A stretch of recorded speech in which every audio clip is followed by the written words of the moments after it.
everybody, and welcome to episode 6 of series 2. And episode 6 is all about cars on film. That's as far as we've got. Yep. So cars on film, okay, so we have had a look through and we're going to give you our top 5. So James, kick us off with one of your top 5 cars on film. Probably the cutest of the bunch. The 3 Italian Job minis. Original film, Original. later film. Original film. So 1969, I think that film came out. Italian Job minis, the red, white and blue minis. Okay, well I see your Italian Job minis, and once again I've tried not to duplicate the cars that you have, and I'm going to throw in a bit of a curveball. We say cars on film. We mean kind of cars on film and TV, and when we say cars, I'm going to throw in a van. I'm going to go for the original 18 van. It was built by GMC, had sort of tricolour paintwork. It was dark red stripe, then dark silver. Just the coolest van I'd ever seen. Actually one of the things that sort of drew my attention to commercial vehicles. So 18 van, what's your next one? Well, James Bond DB5. So came up as one of your classic cars. What is it about this James Bond DB5 Aston Martin? I don't know, it just... All Aston Martins are pretty. But this one just... I don't know. Because it isn't the prettiest Aston Martin, but it's just something about it. Just... And obviously captures a mood. It really fits in with the film really well. Okay, so you've got an Italian Job Mini. You've gone James Bond's Aston Martin DB5. If I'm going to throw a cliche in there, I would have to go for Steve McQueen in Bullitt driving the Ford Mustang. Ford obviously reintroduced the Bullitt Mustang for the first time in the UK, really, with the new special edition version that came out a good sort of 18 months, 2 years ago. But of course we're talking about the iconic original Mustang Bullitt. Okay, hit us again then, James, with one of yours. The Jag CX-75 from Spectre. It's James Bond again, but this time it's a Jag. So there's a bit of a theme here.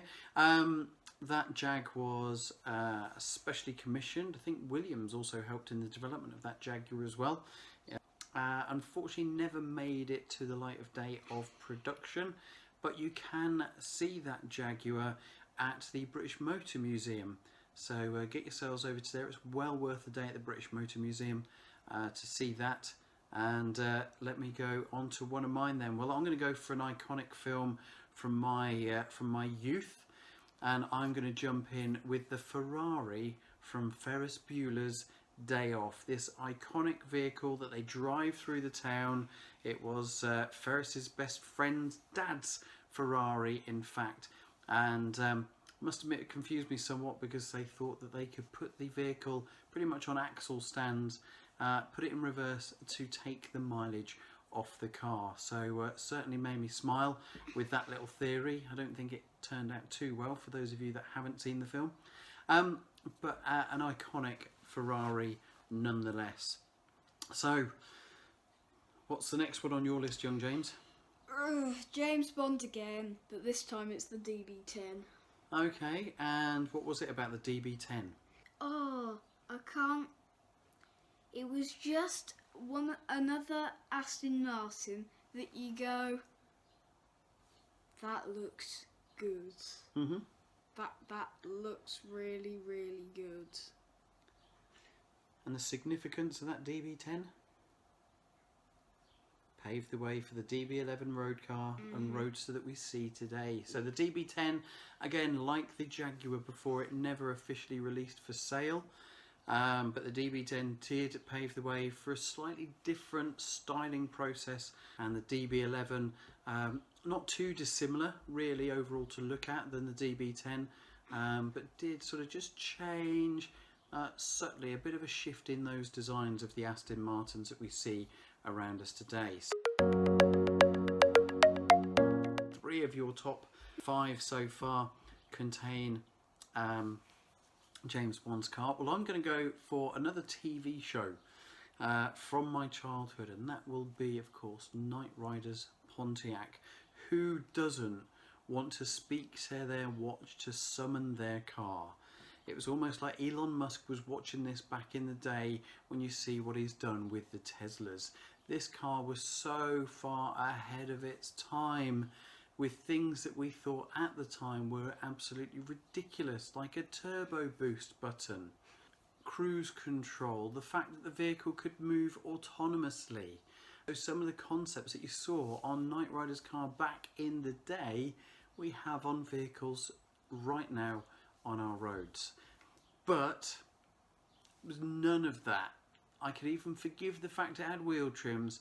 Basically all I wanted was the little red LED grille which made the noise going from left to right. That was the thing that set this car apart for me. So Knight Rider's Pontiac is on my list. And your last car then, James? Well, it was at the start of the film, so it was at the start of Italian Job. The credits are going up, and you see this bright green Lamborghini at the start of Italian Job. It looked as mad as a Lamborghini should be, but there was an essence of elegance until it got blow up. Okay. So again, if you haven't seen the Italian Job that was released in 1969, the Lamborghini Miura blows up a couple of minutes in, just after Matt Monro was singing On Days Like These. I have to say, one of my favourite Lamborghinis. It looked like it had eyelashes around the headlights because of the plastic sort of grille surround, but often sort of noted as one of the most beautiful cars, certainly one of the most beautiful Lamborghinis ever to be produced is the Lamborghini Miura. So a great fine addition. Anyone would think that you're the 44-year-old and I'm the young one, but I'm going to let people know that I am the old one here, because if you were born at the same time as me and got to about 9 years old in 1985 and this film came on where this stainless steel bare metal sports car ripped up Hill Valley Shopping Centre car park, hit 88 miles an hour and disappeared with some badly CGI'd flames, then I can only be talking about the DeLorean. This car has epitomised to me what a car on film should be. It was something that you can't really touch. Of course, the DeLorean is available, or was available until bankruptcy and various different things. There are people who still meet up to this day in their DeLoreans and do a procession from Kings Lynn over to the Hunstanton coast. So we're quite lucky where we live that we can actually see the ones that are still on the road every now and again. But this, for me, was a sports car on film that I fell in love with. Legend has it, it's underpowered, it's ropey to drive, the gear shift is awful, you've got an engine from a Renault, you've got borrowed bits from pretty much everyone's parts bin. But again, go to the British Motor Museum, you can get up close to one there, and for me it just typified the era and made the 9-year-old in me, every time I see one, I'm just straight back to 1985. Fantastic car. Maybe flawed to drive, may not be perfect, but for me is my top choice. So give us your top 5 then, James, Right. in order. At number 5 is the Italian Job Lamborghini Miura. Number 4 is the James Bond DB5.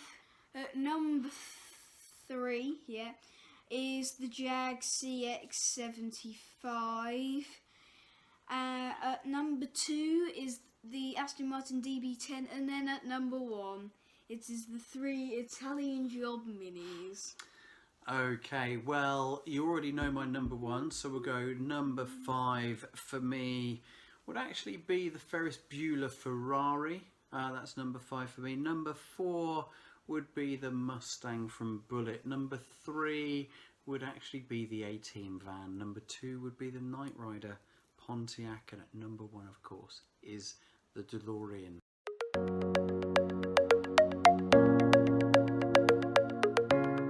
So let us know if you agree, disagree, like, subscribe, comment below what your cars on film. They can be TV or films, so let us know which cars you would choose.